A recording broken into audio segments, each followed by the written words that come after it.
Hey, welcome back. I'm Jay. This is my kitchen, and today we're cooking gumbo. In Louisiana, there's as many different recipes for gumbos as there are kitchens in this state. There's really not a right way or wrong way to make it. It's whatever happens to be good for you and your family, and that's what we're going to do today. We're going to take a look at my take on a Louisiana gumbo. Now, you have to understand, there's the Cajun gumbo and there's Creole gumbo. Today we're going to do more of a Cajun style gumbo, and later on I might do a second video on a Creole style gumbo. But it really doesn't matter. Gumbo is good no matter how you make it, but the base always starts with the roux. So we're going to go talk about the roux, talk about the different ingredients we use. There's nothing really complicated. It's not rocket science. And it's going to be good when we're done. So today we're going to be doing a chicken and sausage gumbo. Chicken and andouille sausage. I told you the base of it's going to be a roux, but the first thing we really got to get started on is we got to get our chicken cooked up and get ready to go in there. So the first thing we're going to do is take our chicken, and it doesn't matter, you know, some people like to use thighs. I personally like to use breast meat. I don't know why, I just prefer white meat on this because I figure it's going to get a lot of flavor. Anyway, it earned the process of the cooking. Okay, so the good thing about what I'm telling you today is, although we're doing a chicken and andouille gumbo, it's real easy to take this same recipe and convert it up to a seafood gumbo. All you're really going to have to do is substitute, instead of doing 1 pound of chicken, you'll substitute out, do a pound of shrimp, and then add some lump crab meat to it. You'll thank me later. Once you get your chicken cooked, what I like to do is come in and just kind of rough shred the chicken. I don't want to get it shredded into real small bits, but just kind of like bite-sized portions that we can throw into the pot a little bit later. So just take a couple of forks. Sometimes the bird will cooperate with you. Sometimes you got to motivate it a little bit. And just shred out little chunks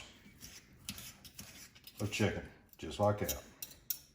So now that we've got our chicken cooked, we got it shredded, I've set the chicken aside, and now it's time to start on the gumbo. And what we're going to do is we're going to start with the roux.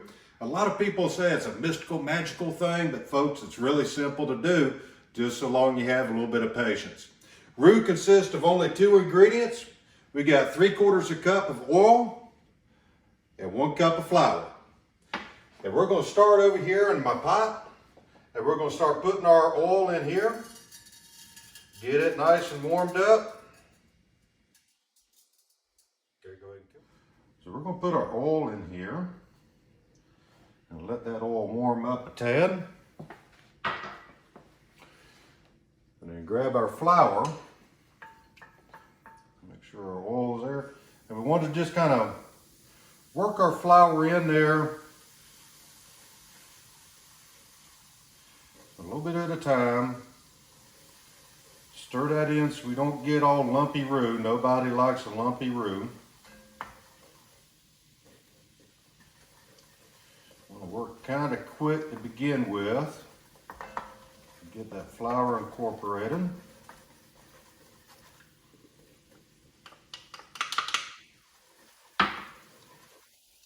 And really from here, it's just going to take a lot of patience. Now remember when I told you earlier that there's as many gumbo recipes as there are kitchens in Louisiana. Well, there's as many roux recipes as there are kitchens in Louisiana too. Some people will tell you that their gumbo, they like to use a light roux, which is about what we got right now. And I'm going to kind of pull this out here and just kind of show you the color we're starting out with. Just give you a little dollop on there. This we would call a light roux, which is fine if that's what you like. Well, just do that. Now it's really important as you're doing this roux that you don't step away. You can't leave this unattended. You have to constantly be stirring this, and you've got to be really patient, because this could take, depending on where you are and what you're cooking on, it could take up to half an hour to get your roux to the color you want it. Now personally, I like a dark roux. So we're going to be here for a little bit. But I'll tell you how patient you got to be. I got one of my daughters that lives up in Denver, Colorado. We went up there and I was cooking a gumbo for them. What I failed to take into account was there's a little bit of altitude difference between Louisiana and Denver. And it took a long time. You had to be really patient with it, and so should you. So we're going to keep cooking on this roux a little bit until we get it to the color that I like, which is going to be kind of a dark brown. Okay, we got our roux down to a nice dark roux here. I've turned my heat down a little bit just so I can talk to you, but you can see the different stages we've moved through. This is when we first started our roux. Got a little bit darker and darker as we went along, and this is what I ended up with. A real nice, rich, dark roux. And this will give it a lot of flavor, impart a lot of flavor to our gumbo. So next, we're going to talk about the Trinity. Okay, so now the Trinity. Nothing is good without the Trinity in there. Trinity simply consists of bell pepper, onion, and celery. So for our recipe today, I've got one green bell pepper, one about medium, maybe medium larger size onion, and about 4 stalks of celery. And we're going to chop this up. And what I like to do, because it's a real time saver, is I like to use this thing from Tupperware called the Power Chef. And all I got to do is put all my stuff in here, just like this. You see, I just kind of chopped them up roughly in quarters. We're going to shove it all into Power Chef. This thing, I'm telling you folks, is the slickest thing I've ever seen. Right like that. Get rid of our bowl. So we're going to put our top on. Just make sure this little knob here goes into that right there. And we're going to pop it in. We'll find out if we did it right. Here we go, look at this. And we're just going to give it a couple of pulls. What they tell me is each one of these pulls is equal to about 6 knife cuts. So I want to get it, shake it up a little bit. I don't want to get a real fine chop. I want to make sure I get everything chopped. You see it doesn't move, so it's got a little rubber down here, keeps it on, and I think, one more, I think, we'll be good to go. There we go. Everything chopped up, just how I want it. So we're going to take our Trinity that we just cooked in the power, or just cut up in the Power Chef. We're going to bring that straight over to our roux. And we're just going to drop that right in here. And we're going to cook this down until the onions are translucent. Oh man, you should smell this. It smells absolutely delicious. That rich, dark roux with the Trinity. My goodness gracious. I don't know. I wish y'all could be here with me right now to smell this.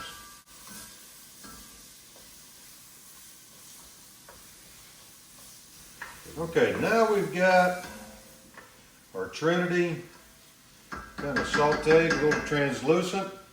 We're going to add 4 cups of chicken broth. And kind of take it easy in there so you can stir this up again. We don't want lumps. We want basically a kind of a thick stew is what we're looking for. But I just want to make sure we're getting a good mix and we're not getting big lumps anywhere.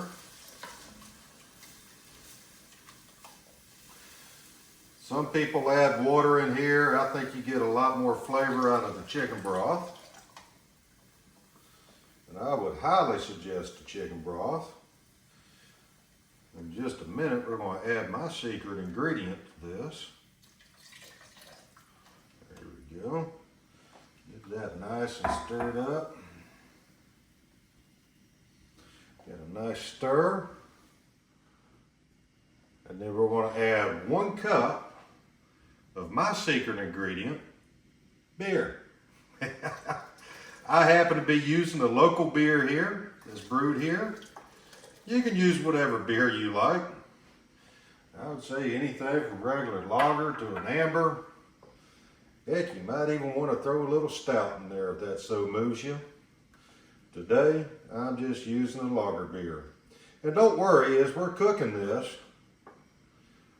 all that alcohol is going to be cooked out and you're just going to be left with the flavor. Okay.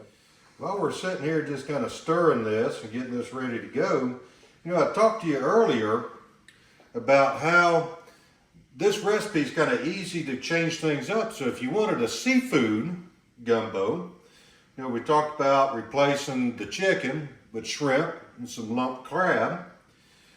You know, you can also, instead of using chicken broth, if you're going with a seafood, what I like to do is to make a shrimp broth out of the shells. So I'll deshell the shrimp, then we'll boil that up, get all that nice shrimp flavor, sieve it off, and lo and behold, you've got you a tasty shrimp broth for your seafood gumbo. Okay, now we've got everything stirred up real good. I've got everything mixed, the broth, the beer, the Trinity, my roux is starting to come together. Now we're going to add a few other things. I have here a half a teaspoon of black pepper, a half a teaspoon of cayenne pepper. Get all of that half a teaspoon in there. Got some trying to get away from me. We're going to add a tablespoon or more as you like. If you want more, put more in. If you want less, put less in. But this is Louisiana hot sauce. You can use Tabasco if you like. Tabasco is made from the Tabasco peppers. The Louisiana hot sauce or crystal sauce is made from the cayenne pepper. Put as much or as little in it as you want, or let your guest choose how much they want in there. This is 6 cloves of minced garlic. We're going to pop that in there. Oop, get all that clove out of there. Look at that. Some of these spices just likes to test me, make sure I get it all in there. Oh my goodness, it's starting to come together. Then we're going to throw in, we got a pound of andouille sausage. You ought to be able to get andouille just about anywhere you are. So if you're, even if you're up in New York City or Seattle, Washington, I suspect you can find an andouille sausage. But if you can't, you can substitute in a good smoked sausage. And I know you can find a smoked sausage just about anywhere. And then, if you remember our chicken, we're going to throw our chicken in here. Get all that yard bird in there with that sausage. Don't let any of it escape. We worked hard to make that chicken good.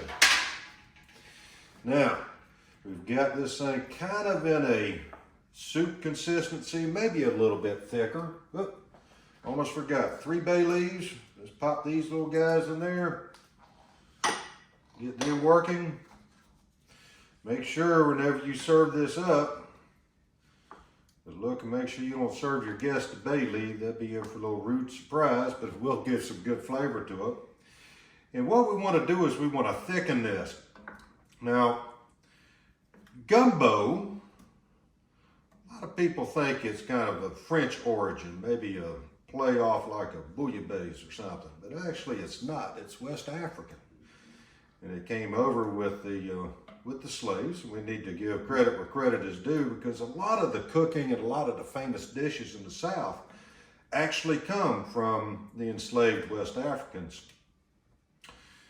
And the original word for what we're fixing to use is a West African word, and I believe it's pronounced Gumbo, which means okra, right here. Now, okra has a natural thickener in it. I've got 1 pound of okra. Some people don't like okra. Some people do. I happen to like okra in my gumbo, and it will naturally thicken it.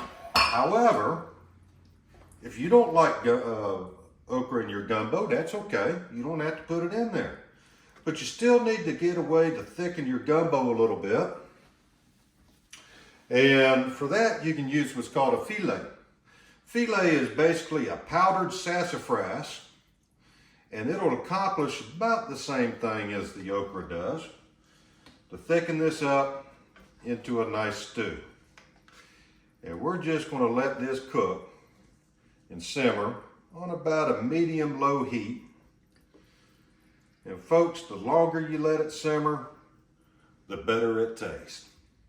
Okay, we've let this gumbo simmer for about an hour. And actually, the longer you let it simmer, the longer you let it set, the better this gumbo is going to taste. But I can't wait any longer because it smells wonderful. We're just going to set our lid right over there. Now, just as there's many different recipes to gumbo, there's almost as many different ways to serve and eat gumbo. Personally, I prefer mine served over a little rice. So in that time frame, we'd made some rice over here. But you can serve it over rice. You can serve the gumbo with the rice in it.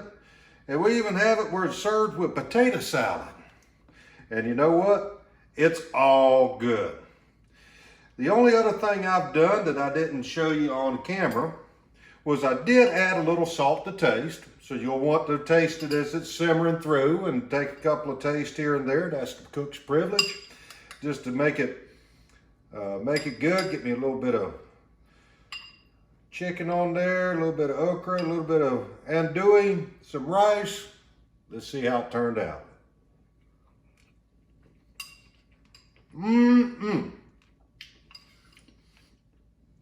Folks, I'm telling you, this is wonderful. You're going to like this recipe, and it's really easier than most people think. So go out and get you a little bit of chicken, a little bit of andouille, a little bit of okra, and make you some gumbo tonight. Folks, I appreciate you watching this. If you like this recipe and others will be doing, go ahead and hit the subscribe button and the like button. And then make a comment on there and tell me how easy this was for you to make and how your family liked it. I'm Jay. Thanks for coming into my kitchen.